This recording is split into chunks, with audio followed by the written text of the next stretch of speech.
Assalamualaikum warahmatullahi wabarakatuh. Perkenalkan, nama saya Muklis Abdulatif dengan NIM 451242041.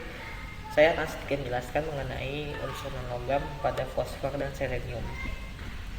Non-logam adalah unsur yang memiliki sifat kusam, tidak berkilap, konduktor panas yang buruk, konduktor listrik yang buruk, energi ionisasi tinggi, elektronegativitas tinggi, tidak mudah dibentuk, biasanya rapuh, padat rendah, serta titik logam dan titik didih yang lebih rendah dibandingkan logam. Pada reaksi kimia, non-logam umumnya adalah menerima elektron. Fosfor adalah unsur kedua dalam kolom ke-15 dari tabel periode. Fosfor diklasifikasikan sebagai unsur non-logam dengan elektron 15 dan proton 15 serta 5 elektron valensi di kulit terluar. Fosfor adalah unsur yang sangat reaktif dan tidak pernah ditemukan di bumi sebagai elemen bebas. Fosfor datang dalam berbagai allotrop, termasuk yang warna putih, merah, ungu, dan sebagainya. Dua bentuk utama dari fosfor adalah putih merah.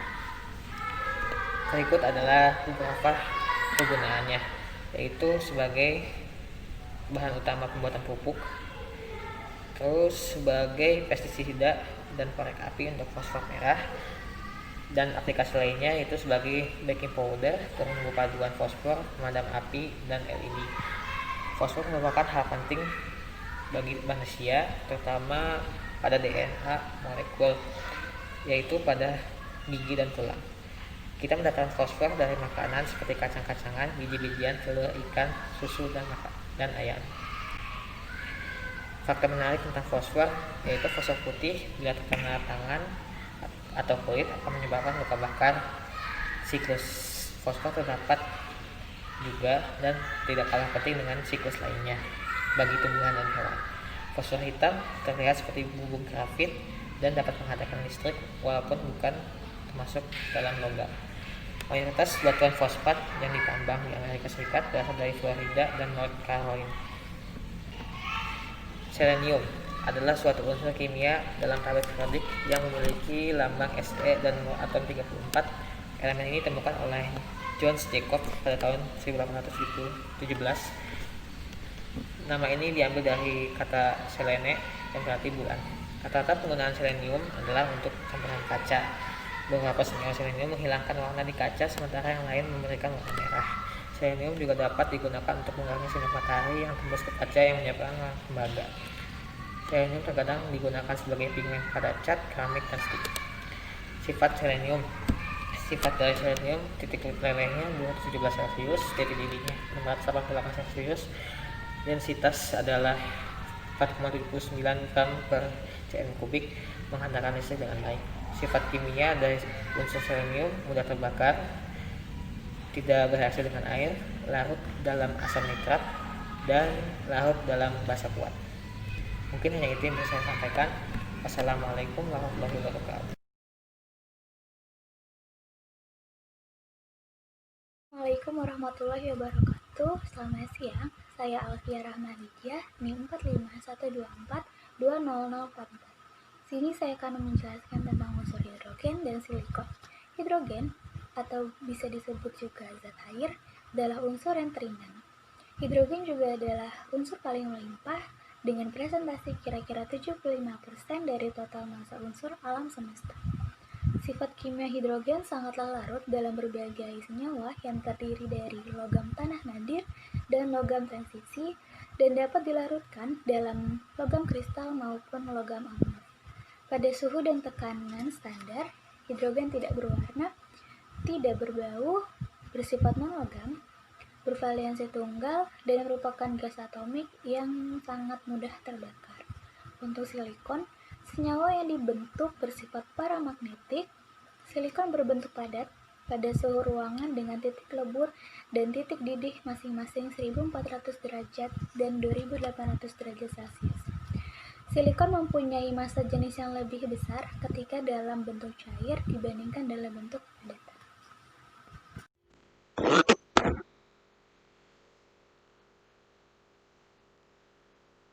Boron dilambangkan sebagai B, merupakan padatan hitam dengan kilap logam. Boron bersifat keras dan semikonduktor. Sifat boron dan siklon. Boron dijumpai sebagai kationik. Boron unsur adalah toloid yang ditemukan dengan jumlah kecil di meteoroid. Tetapi, boron tidak bergabung secara kimiawi, tidak ditemukan secara alami di bumi.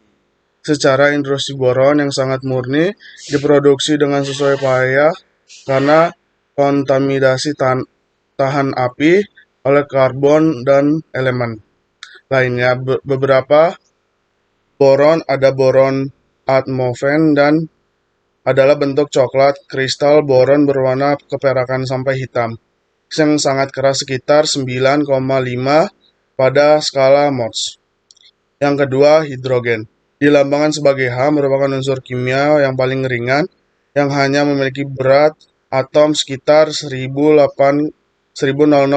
bentuk monoatomik. H merupakan zat kimia yang paling banyak di alam semesta. Pada suhu tekanan standar, atom H tidak memiliki warna, tidak berbau, dan tak berasa dan tak beracun. Dalam hal bentuk diatomik, gas hidrogen sangat mudah terbakar. Unsur kimia H sangat mudah membentuk senyawa kovalen, sehingga sebagai besar dari unsur kimia ini membentuk molekul dengan unsur kimia lain. Contohnya sebagai oksigen membentuk molekul air H2O. Hidrogen memiliki peran yang sangat penting dalam reaksi asam basa. Terima kasih. Assalamualaikum warahmatullahi wabarakatuh. Perkenalkan, nama saya Aisyah Nurul Casana dengan NIM 4512420042 dari Prodi Ilmu Lingkungan. Di sini saya merupakan bagian dari kelompok 8 yang mendapatkan unsur non-logam yaitu nitrogen dan sulfur.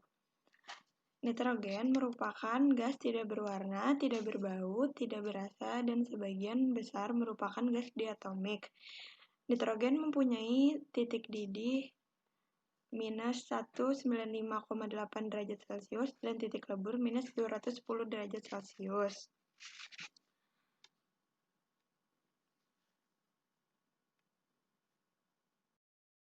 Dan nitrogen memiliki nomor atom 7 dan nitrogen sangat sulit bereaksi dengan unsur atau senyawa lainnya. Di alam, nitrogen terdapat dalam unsur bebas sebagai N2 karena molekul ini sangat stabil, dan senyawa umumnya dalam bentuk oksida nitrogen seperti NO2, NO, N2O3, N2O4, dan N2O5. Pada video yang sudah saya tonton, dalam video tersebut, nitrogen cair yang mendidih pada suhu minus 196 derajat Celcius keluar dari wadah dan membukukan uap air di atmosfer dan mendinginkan semua yang ada di sekitar laboratorium tersebut. Dan itu terlihat seperti uap yang sebenarnya adalah partikel es yang sangat kecil. Dalam video tersebut juga menjelaskan tentang NaN3, N2O, NO, dan NO2. NaN3 jika dipanaskan bisa berubah menjadi gas nitrogen. N2O memiliki sifat sangat mudah larut, sedangkan NO2 merupakan senyawa yang memiliki elektron tidak berpasangan. Selanjutnya yaitu yang kedua adalah sulfur atau belerang. Sulfur merupakan unsur non-logam multivalen yang berlimpah dan tidak berasa dan tidak berbau. Belerang mempunyai titik lebur 113 derajat Celcius dan titik didih 445 derajat Celcius. Dan dalam bentuk alami, belerang itu berbentuk kristal padat berwarna kuning. Dan meskipun belerang itu terkenal dengan baunya, namun sebenarnya bau yang dihasilkan itu berasal dari gas hidrogen sulfida atau H2S, bukan dari belerang murni. Pada video yang sudah saya tonton, di bagian unsur sulfur, dalam video tersebut, eksperimen yang dilakukan adalah eksperimen anjing menggonggong. Reaksi ini timbul dari pengapian campuran karbon di sulfida dan di nitrogen monoksida yang akan menghasilkan pancaran yang sangat terang berwarna ungu kebiruan, seperti cahaya. Sekian dari penjelasan saya mengenai unsur non-logam sulfur dan nitrogen. Kurang lebihnya mohon maaf. Wassalamualaikum warahmatullahi wabarakatuh.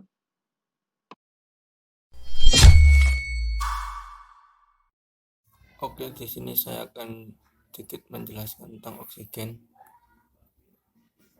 dan sedikit tentang karbon. Yang pertama yaitu oksigen.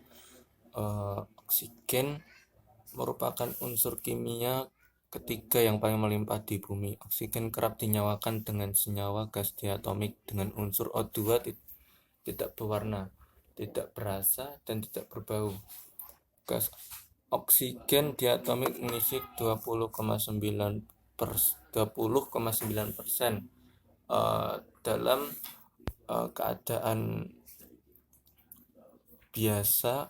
Oksigen sangat reaktif dan memiliki warna biru dalam keadaan cair. Oksigen dapat ditemukan di mana saja karena dia merupakan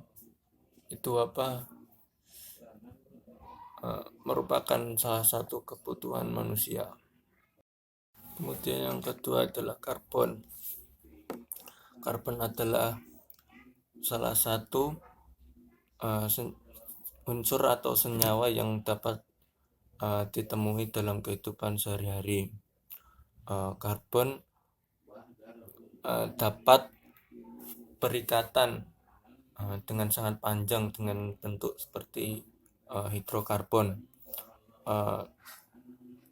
Kita dapat menjumpai karbon dalam bentuk arang atau grafit, intan. Kemudian jika dalam keadaan senyawanya ia dapat bergabung seperti minyak bumi, metana, dan lain sebagainya. Karbon mempunyai 4 elektron valensi yang menjadikan karbon itu mudah berikatan.